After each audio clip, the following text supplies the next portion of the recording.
오늘 어린이 주일입니다. 이제 밖에 보면 새싹들이 돋아가지고 이제 연두색에서 녹색으로 이렇게 변해가는 모습들을 보고 있죠.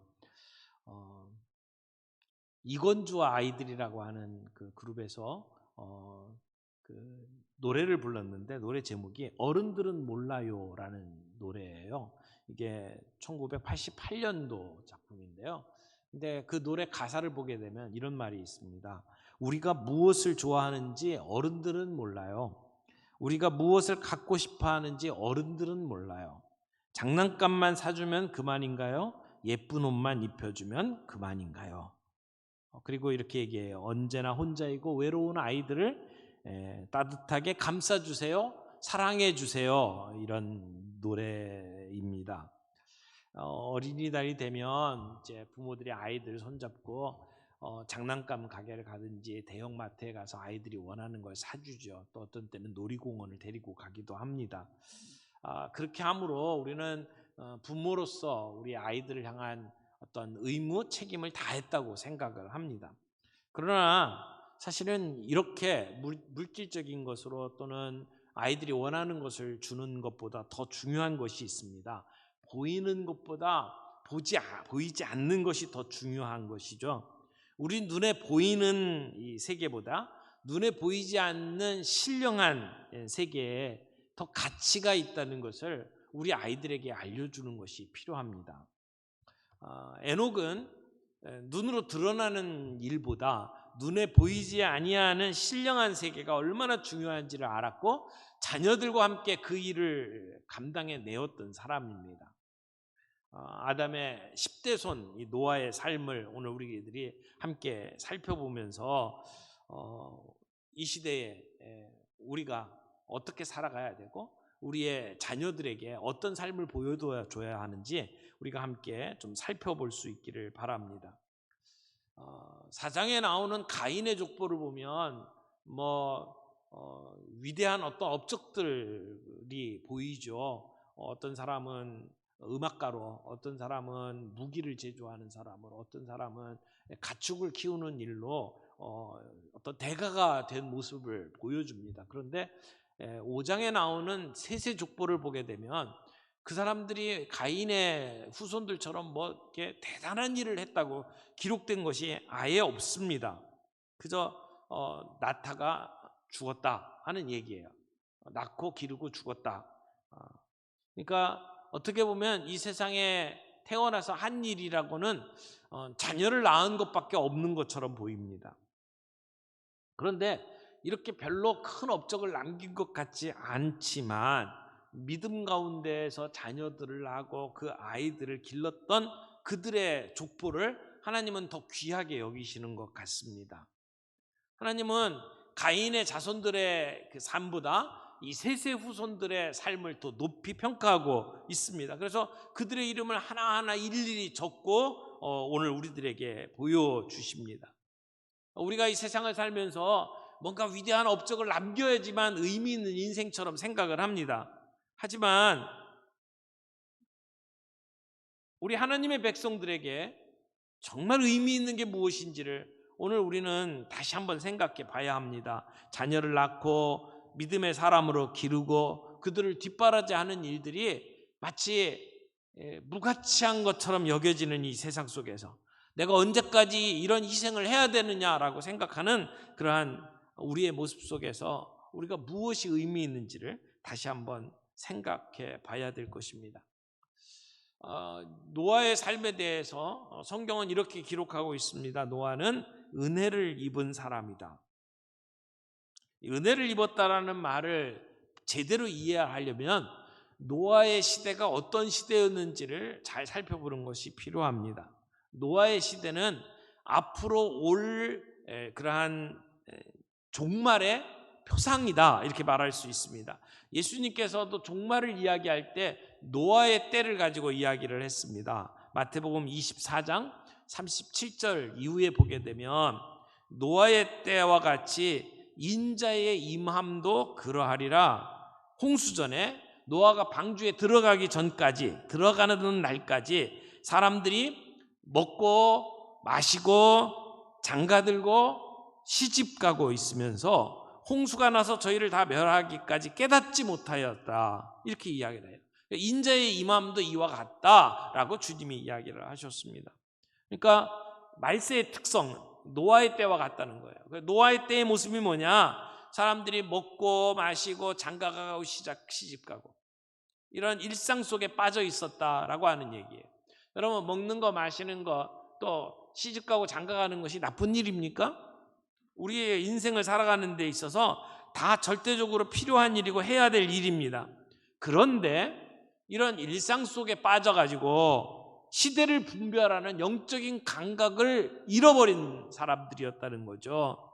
그래서 하나님께서 지금 이 세상을 심판하실 것이라고 말씀을 하시고 심판의 때가 가까이 오는데도 불구하고 그걸 대비하지 못하고 그냥 먹고 마시고 시집가고 장가가는 일에만 빠져 있었다라고 하는 것이죠. 특별히 노아 시대에 이 불행이 뭐냐, 비극이 뭐냐, 이것은 하나님의 백성들이 죄인들과 어울린 일이다, 이렇게 말할 수가 있습니다. 물론 믿는 사람들이 안 믿는 사람들하고 아예 접촉을 하지 말아야 된다, 이런 얘기가 아니에요. 우리가 안 믿는 사람들과 만나서 교제하고 그들에게 우리가 믿고 있는 그 신앙을 설명하고 그들도 함께 하나님의 백성이 되도록 하는 일을 우리는 해야 합니다. 그러나 지금 노아의 때에 있던 하나님의 백성들이 타락해가지고 그저 타락한 그러한 사람들과 함께 똑같이 살아갔다라고 하는 것은 심각한 문제죠. 그래서 하나님은 그들의 살아가는 모습을 보고 한탄하고 근심하셨다. 그래서 다시 이 세상을 시작할 수밖에 없도록 만드는 그러한 삶의 모습들이 있었던 시대.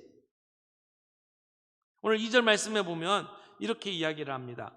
하나님의 아들들이 사람의 딸들의 아름다움을 보고 자기들의 좋아하는 모든 자로 아내를 삼는지라. 여기에는 몇 가지 문제가 있는데 하나님의 아들들이 사람의 딸들을 아내로 삼았다는 거예요. 그리고 자기가 좋아하는 모든 자를 자기 아내로 삼았다, 이렇게 이야기를 하고 있습니다. 그래서 이 본문을 읽을 때에 우리가 질문이 생기죠. 그럼 여기서 말하는 하나님의 아들들은 누구고 사람의 딸은 누구냐? 이 본문은 해석하기가 난해한 본문 중에 하나입니다. 그래서 다양한 해석의 의견들이 있어요. 어떤 사람들은 여기서 말하는 하나님의 아들들이 천사들이다라고 주장을 하는 사람들이 있습니다. 그래서 천사가 사람하고 결혼해서 아이를 낳게 된 것을 얘기를 하죠.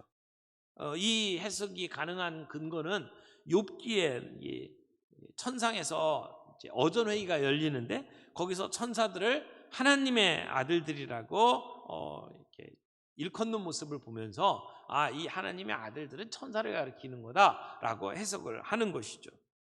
그러니까 이렇게 해석을 하게 되면 천사와 인간이 결혼을 하는 그러한 모습이 되어버립니다. 그러니까 영과 육이 섞이는 그러한 일들이 벌어지게 되는 거죠. 성경의 전체적인 내용을 보면 이렇게 천사들이 사람들하고 결혼했다라고 하는 얘기가 나오질 않습니다. 또 어떤 사람들은 여기서 나오는 하나님의 아들들이 왕족이라고 해석을 합니다. 이 고대 근동에서는 이 왕들을 식격화시키죠. 이집트의 바로가 신의 아들이라고 생각을 하는 것처럼 이런 왕족들이 평민하고 결혼하게 되는 것을 여기서 하나님의 아들들이 사람의 딸과 결혼했다, 이렇게 해석을 하는 사람들도 있습니다. 그 외에도 다양한 얘기들이 있어요. 어떤 사람들은 자신의 영토 안에서 결혼하는 모든 신부들에게 첫날 밤의 권리를 행사하는 나쁜 왕들, 나쁜 지주들을 얘기하는 거다, 이렇게 주장하는 사람도 있고, 심지어 어떤 사람들은 여기서 나오는 하나님의 아들들이 UFO를 타고 온 우주인이다 라고 추측하는 사람들도 있습니다. 그러나 가장 전통적인 그리고 받을 만한 해석은 이렇습니다. 여기서 말하는 하나님의 아들들이라는 것은 5장에 나오는 셋의 자손들, 셋의 족보가 쭉 나오잖아요. 그 셋의 자손들을 이야기하는 것이고, 사람의 딸들이라고 하는 것은 4장에 나오는 가인의 족보에 나오는 그러한 딸들을 얘기하는 거다, 이렇게 해석을 합니다. 그래서 하나님의 아들들이라고 하는 것은 셋의 자녀들로 믿음의 사람들을 이야기하는 것이다 라고 해석하는 분들, 이게 이제 전통적으로 어거스틴이라든지 루터라든지 칼빈 같은 분들이 지지했던 해석입니다. 그러면 이 해석에 의하면 하나님을 섬기고 하나님의 이름을 불렀던 백성들, 그 셋의 자손들이, 아들들이 가인의 딸들을 취해서 결혼을 했다는 겁니다. 그러니까 믿는 자와 믿지 않는 자들이 함께 결합이 된 그러한 내용이라고 보는 거죠.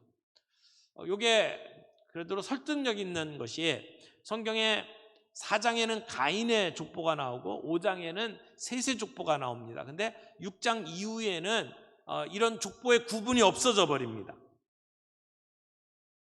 그것을 보면 셋의 자손들이 가인의 자손들을 취해서 결혼을 했다라고 하는 모습으로 이 본문을 해석할 수가 있습니다. 근데 이제 이 본문을 해석하면서 또 이제 나오는 질문들이, 그러면 4절에 나오는 네피림은 도대체 뭐냐? 4절 보겠습니다. 당시에 땅에는 네피림이 있었고 그 후에도 하나님의 아들들이 사람의 딸들에게로 들어와 자식을 낳았으니 그들은 용사라 고대의 명성이 있는 사람들이었더라, 이렇게 말하고 있죠.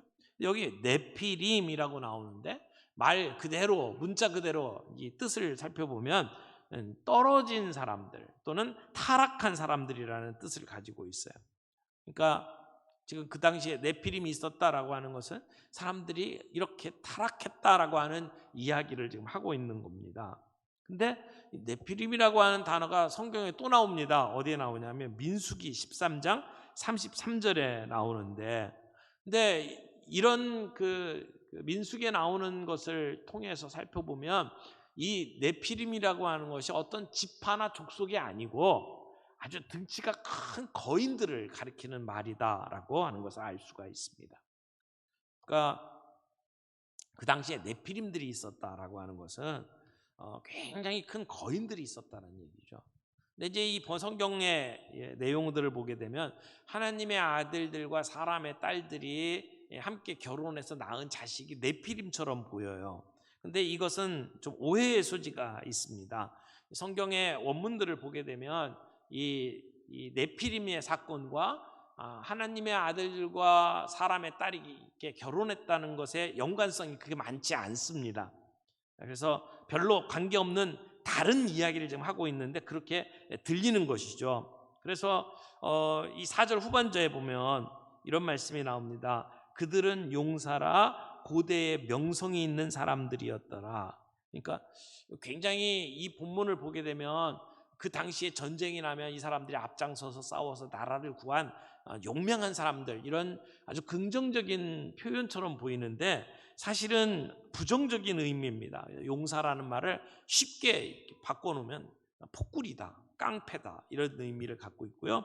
고대 여기 유명한 사람이었다라는 것도 사실은 악명이 높았다, 이런 의미로 받는 것이 타당하다고 생각이 됩니다. 그러니까 이 시대에는 정말 거인들이 있었고 그들이 가지고 있는 힘을 가지고 사람들을 탄압했고, 그래서 그 사람들의 악명이 널리 퍼져 있었다라고 하는 의미로 본문을 볼 수 있습니다.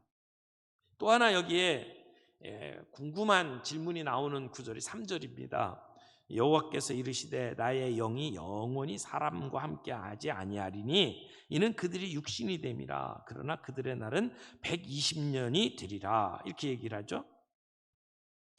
여기 나오는 120년이 되리라 라고 하는 말 때문에 이게 많은 문제가 생깁니다.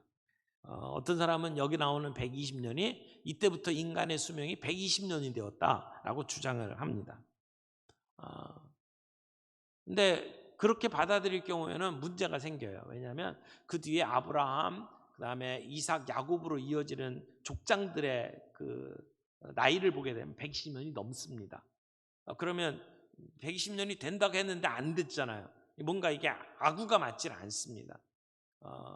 또 심지어는 그 우리 주변에도 있습니다만은 그 이단적인 요소가 아주 짙은 어떤 교회에서는 이때부터 인간의 수명이 120년인데 그 전에 죽은 사람들이 120년을 채울 때까지는 이 땅에서 이렇게 그 귀신이 되어서 우리 주변을 맴돌다가 그 귀신이 우리 몸에 붙으면 우리의 몸에 병이 생긴다. 그래서 그 사람들은 뭐 감기가 걸리든 무좀이 걸리든 다 귀신을 이렇게 내어쫓는 것으로 그렇게 신앙을 가르치는 그 이단적인 요소들을 갖고 있는 교회들이 있습니다. 이 본문의 120년을 잘못 본 거예요.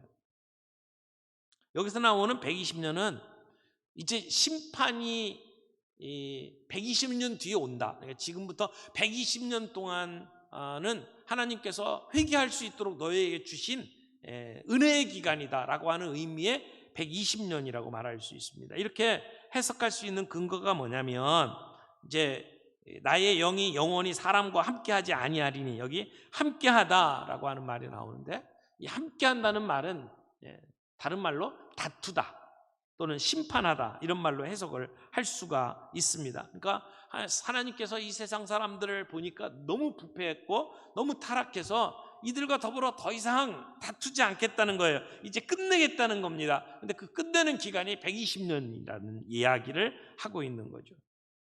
하나님은 참고 기다리시는 하나님이십니다.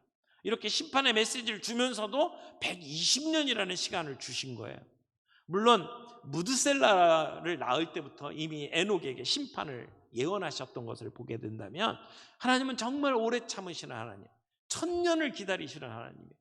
무드셀라가 969년을 살았으니까 거의 1000년 아닙니까? 하나님은 심판을 말씀하시면서도 그렇게 오랫동안 참으시는 하나님. 근데 그때 하나님의 마음이 어떤 모습이었어요? 5절 보세요. 여호와께서 사람의 죄악이 세상에 가득함과 그의 마음으로 생각하는 모든 계획이 항상 악할 뿐임을 보시고 땅 위에 사람 지으셨음을 한탄하사 마음에 근심하시고 7절 뒤에도 내가 그것들을 지었음을 한탄함이니라 이렇게 이야기를 합니다. 우리가 노아의 이야기를 하게 되면 우리가 하나님을 어떤 하나님으로 생각하죠? 하나님 무시무시한 심판의 하나님. 땅에서 물이 솟고 하늘에서 물폭탄이 떠지고 그래가지고 모든 생명을 다 멸절시키시는 무시무시한 하나님으로 우리가 생각하기에 마련입니다. 근데 정작 우리가 읽고 있는 이 창세기 말씀을 보게 되면 이 본문 안에는 하나님이 진노했다는 표현이 없어요. 도리어 한탄하셨다, 후회하셨다 이런 표현이 나옵니다. 근데 이제 성경을 번역을 할 때 어떤 단어를 사용하느냐가 굉장히 어렵습니다.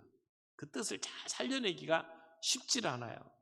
여기 후회했다라고 하는 표현을 보면 뭐 한탄했다 이런 표현들은 뭐 원망이 섞였고 그 다음에 한숨을 쉬고 뉘우치는 그런 의미들이 들어가 있는 단어잖아요. 영어 성경에도 거의 비슷한 의미로 번역이 되어 있는 것을 보게 됩니다. 근데 여기 후회했다라고 하는 한탄했다라고 하는 단어가 히브리어로 이렇게 보면 나함이라고 하는 단어를 사용을 했는데 그 나함이라고 하는 단어가 쓰였던 그 용례들을 쭉 살펴보면 이 말의 뜻을 좀 더 우리가 이해를 할 수가 있습니다. 민수기 23장 19절에도 이 나함이라고 하는 단어가 사용되고 있는데 거기에는 이렇게 사용됐어요. 하나님은 사람이 아니시니 거짓말을 하지 않으시고 인생이 아니시니 후회가 없으시도다. 여기 후회가 없다라고 할 때 그 후회가 나함이라는 단어예요. 그러니까 하나님은 후회가 없다. 근데 지금 여기 노아의 기록에는 하나님이 후회하신다 이렇게 돼 있잖아요. 그러니까 좀 부딪히죠? 그것뿐만이 아니에요. 사무엘상 15장 29절에 보면 이스라엘의 지존자는 거짓이나 변개함이 없으시니 그는 사람이 아니므로 결코 변개하지 아니하심이다 이렇게 얘기해요. 변개하지 아니하심이니다. 여기 변개라고 하는 말이 나함이라는 단어거든요. 그러니까 하나님은 변개하지 않는 분이다. 이렇게 얘기를 해요. 근데 요나서에 보게 되면 똑같은 나함이라는 단어를 사용해서 이렇게 이야기를 합니다. 하나님이 그들이 행한 것, 곧 그 악한 길에서 돌이켜 떠난 것을 보시고 하나님이 뜻을 돌이키사, 여기 뜻을 돌이켰다가 나함이라는 단어로 쓰여져 있어요. 그래서 그들에게 내리려고 했던 그 재앙을 하나님이 내리지 아니하셨다라고 기록하고 있는 것이죠. 그렇게 되면 하나님은 변함이 없으신 분, 근데 여기서는 하나님이 뜻을 돌이켰다라고 이야기를 하고 있어요. 그러면 이게 도대체 어떻게 받아들여야 되겠습니까? 사무엘서 기자는 하나님이 이 뜻을 돌이키지 않는다고 선언을 하셨는데, 요나서에서는 그들이 회개하는 모습을 보면서 하나님이 뜻을 돌이켰다라고 기록을 하고 있단 말이에요. 그러면 이런 질문이 생기죠. 하나님은 뜻을 바꾸시는 분인가? 하나님이 마음으로 결정을 하시면 절대 변하지 않나? 이런 질문이 하나 생겨요. 또 하나는 하나님이 뜻을 돌이키셨다면 하나님은 후회하시는 분인가? 근데 이런 부분에 대해서 브루스 윌키라고 하는 신학자가 이렇게 설명을 했어요. 홍수에 대해서, 노아 홍수에 대한 이 인간의 그 심판을 앞두고 하시는 하나님의 마음의 변화, 여기 이제 우리말로 후회한다고 표현이 되어 있는 이 하나님의 마음의 변화는 하나님의 성품과 전적으로 일치하는 거다. 하나님은 변덕하시는 분이, 변덕스러운 분이 아니다. 하나님은 마음을 바꾸시는 분이 아니다. 단지 인간의 반응에 따라서 하나님께서 선을 행하시거나 벌을 내리시려고 했던 하나님의 원래의 의도를 하나님은 다시 생각하실 수 있는 분이다. 그래서 우리는 하나님을 의지할 수 있다. 이렇게 해석을 했어요. 그러니까 하나님은 사랑의 하나님이에요. 하나님은 공의의 하나님이에요. 그게 바뀌는 게 아니에요. 하나님은 악을 미워하셔요. 심판하셔요. 벌을 내리셔요. 동시에 하나님은 우리를 끔찍하게 사랑하시는 분이에요. 이 부분이 변화되지 않는다는 겁니다. 그것은 불변이에요. 그런데 우리가 하나님 앞에서 회개하고 돌아오면 하나님이 우리를 심판하려고 했던 마음도 하나님은 다시 고려하실 수 있는 하나님. 왜? 하나님은 사랑의 하나님이기 때문에. 그런 면에서 우리는 하나님을 의지할 수 있다라고 해석을 했어요. 저는 이 해석이 맞다고 생각을 합니다. 그래서 오늘 본문에 나오는 하나님이 한탄하셨다라고 하는 것은 그저 단순히 하나님이 지금까지 하신 일을 후회했다라고 표현하는 것보다는 하나님이 뜻을 돌이키셨다라고 해석을 하는 것이 저는 맞다고 생각을 합니다.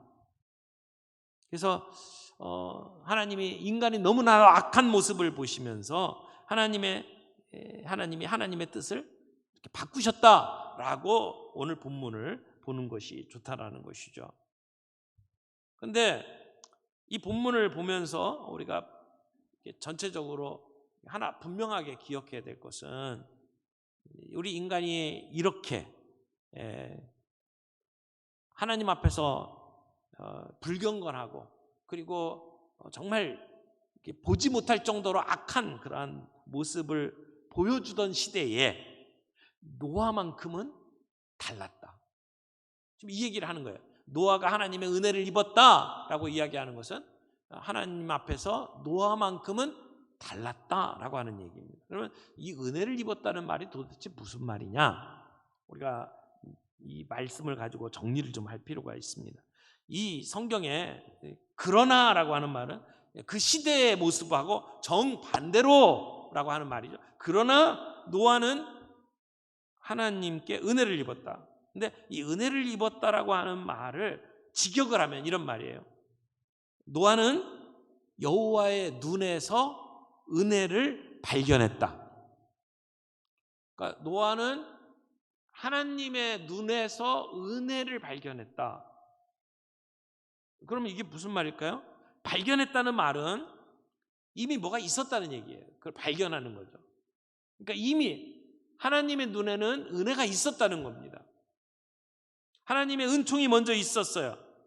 그리고 노아는 그 하나님의 은총이 있는 것을 볼 수 있는 눈이 있었다, 이런 얘기죠. 하나님의 은총을 발견할 수 있는 눈을 가지고 있는 사람, 이게 노아라는 얘기입니다.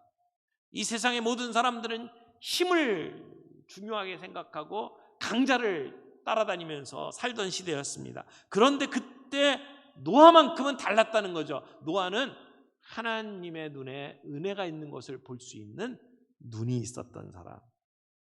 그러면 하나님의 눈에 이미 은혜가 있었고 그 눈을 노아가 보고 있었죠. 그리고 그런 하나님을 추구하면서 그 눈에서 은혜를 구하고 있었던 그 노아를 하나님이 보셨다, 이렇게 말할 수 있죠. 그래서 하나님과 노아의 눈이 맞았다, 이렇게 말할 수 있습니다.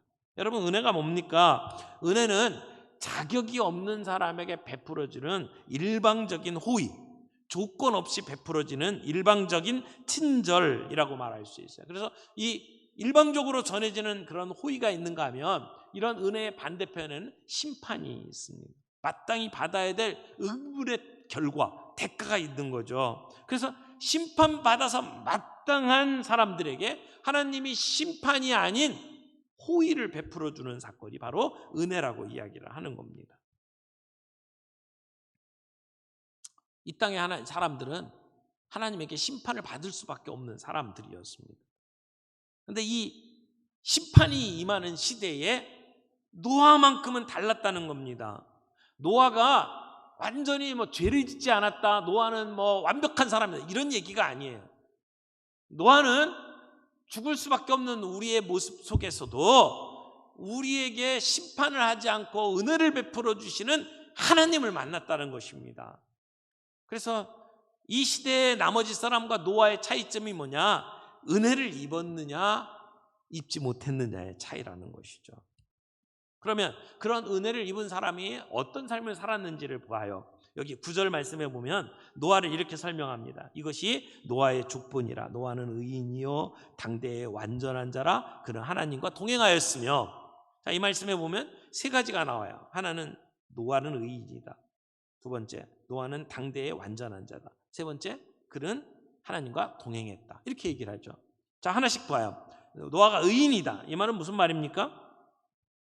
다시 말하지만 노아가 죄가 없는 사람이다라는 의미가 아닙니다. 여기서 노아는 하나님의 말씀에 순종하는 사람이었어요.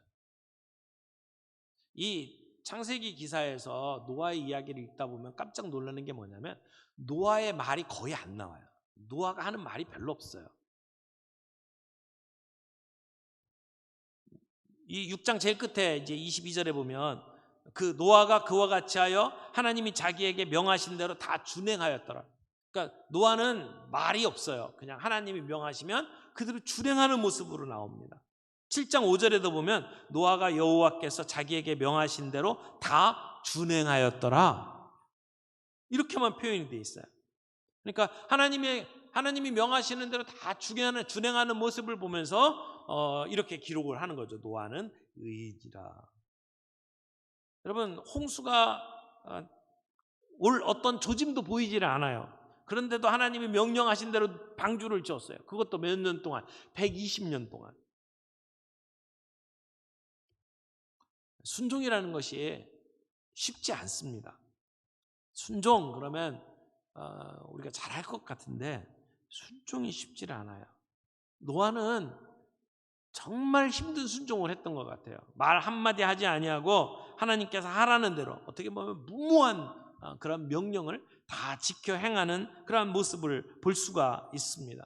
그가 이렇게 할 수 있었던 힘이 어디서 나왔을까요? 하나님의 은혜죠. 나는 심판받아 마땅한데 하나님은 우리에게 은혜를 베푸시는 분이다라고 하는 그 믿음 때문에 지금 이 노아는 하나님의 명령 앞에 순종할 수 있었다는 겁니다. 두 번째, 노아는 당대의 완전한 자다. 특별히 이 당대라는 말, 그 시대의 사람들하고 비교해 볼 때에 노아는 영적으로 성숙한 사람이었다라고 하는 말이에요. 여기 완전한 자다라고 하는 것이 흠이 없다라는 얘기가 아니에요. 저는 이것을 이렇게 표현하고 싶어요. 노아는 한결같은 삶을 살았다. 노아는 끈질기게 하나님의 뜻을 따랐다. 이렇게 번역하는 것이 맞다고 생각을 합니다. 노아는 120년 동안 그 일을 하잖아요.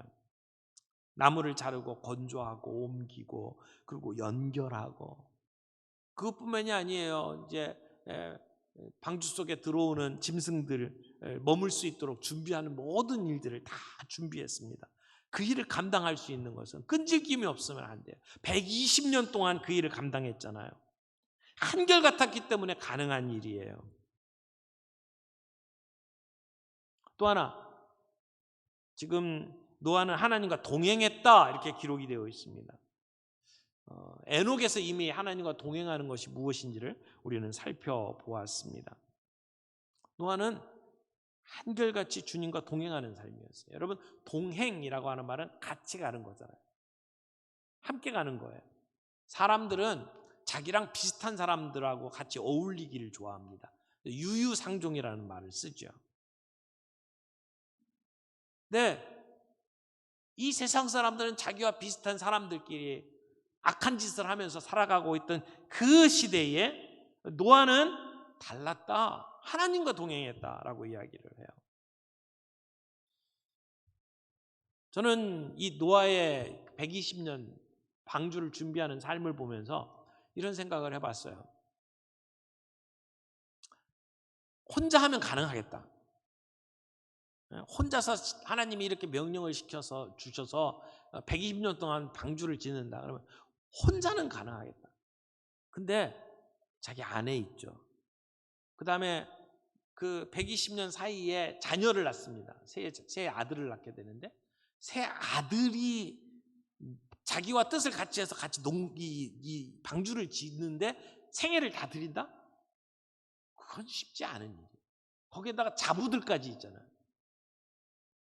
어떻게 노아는 자기의 모든 가족들이 한마음이 되어서 이 일을 할 수 있도록 만들었을까라고 하는 측면에서 노아는 정말 대단한 사람이다라고 하는 생각을 하게 되었습니다. 여러분, 그 시대의 사람들이 노아를 볼 때 얼마나 한심했겠어요. 자기들하고 같은 삶을 살질 않아요. 전혀 엉뚱한 짓을 해요. 산 위에 올라가서 나무를 져요. 바닷가도 아니에요. 그것도 120년 동안. 그러니까 사람들은 노아를 생각할 때 분명히 미쳤다고 생각했을 거예요. 근데 노아가 자녀를 낳았어요. 자녀가 태어나는 순간에 아버지를 보니까 아버지가 미쳤어요. 그런 거 아니에요. 계속 지금 남들이 하지 않는 지금 방주를 짓는 일을 하면서 살고 있잖아요. 자라날 때, 어렸을 때는 몰라요. 이제 나이가 들었어요. 커요. 다른 주변에 있는 사람들과 같이 살아야 되는데 늘 아마 아버지 때문에 놀림받았을 거예요. 그런 속에서 자기의 신앙을 지키고 아버지와 같은 그 길을 걸어간다? 이건 정말 불가능한 일이라고 생각을 합니다. 그런데 히브리서 11장 7절 말씀을 좀 보겠습니다. 이렇게 이야기를 합니다. 히브리서 11장 7절에 믿음으로 노아는 아직 보이지 않는 일에 경고하심을 받아 경외함으로 방주를 준비하여 그 집을 구원하였으니, 자, 방주를 준비해서 누구를 구원했다? 그 집을 구원했다. 가정을 구원했다. 이렇게 이야기를 하는 거예요. 그러니까 지금 노아의 이 방주 사건은 온 가족을 구원한 사건이다라고 히브리서 기자가 이야기를 하고 있는 거죠. 온 가족이 믿음으로 하나가 되어서 방주를 지었다는 겁니다. 그들의 믿음, 가치관, 신념, 이것이 온 가족이 같았다는 이야기를 하고 있는 거예요. 이 면에서 우리의 가정생활을 좀 우리가 돌아볼 필요가 있다고 생각을 합니다. 우리의 가정이 바른 질서를 가지고 참된 교육이 일어난 장소로 만들기 위해서는 정말 자신의 삶을 온전히 투자해서 자녀들에게 같은 가치관을 심어주고 같은 신앙의 길을 걸어가도록 만드는 이 교육이 반드시 필요하다고 생각을 합니다. 여러분, 내 자녀니까 시키는 대로 해라, 그렇게 되는 게 아니잖아요. 어떻게 보면 이 노아는 자신의 삶을 다 들여서 가족들을 설득하는 삶을 살았다, 이렇게 말할 수가 있다고 봅니다. 그냥 툭툭 던지는 말로 아니면 명령하는 말로 그들에게 신앙을 줄 수 있는 게 아닙니다. 노아는 진정성 있게 삶을 살아냈어요. 그래서 하나님의 은총을 바라보면서 그러면서 하나님과 동행하는 삶을 살았고 그의 삶을 바라보는 자녀들의 눈에 아버지는 진정성이 있다고 인정을 한 거죠.